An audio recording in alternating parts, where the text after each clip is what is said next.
কি ক স্পষ্টভাবে ক চুপ যার এদিকে আমি শুধু সে বলবা হ্যাঁ কও অগো যে পড়াই জোরে পড়স না কে জোরে পড়বি হ্যাঁ ক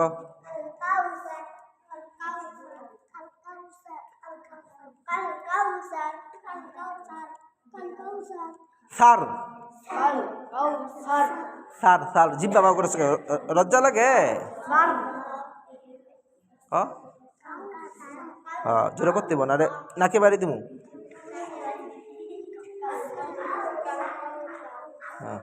কাল কাল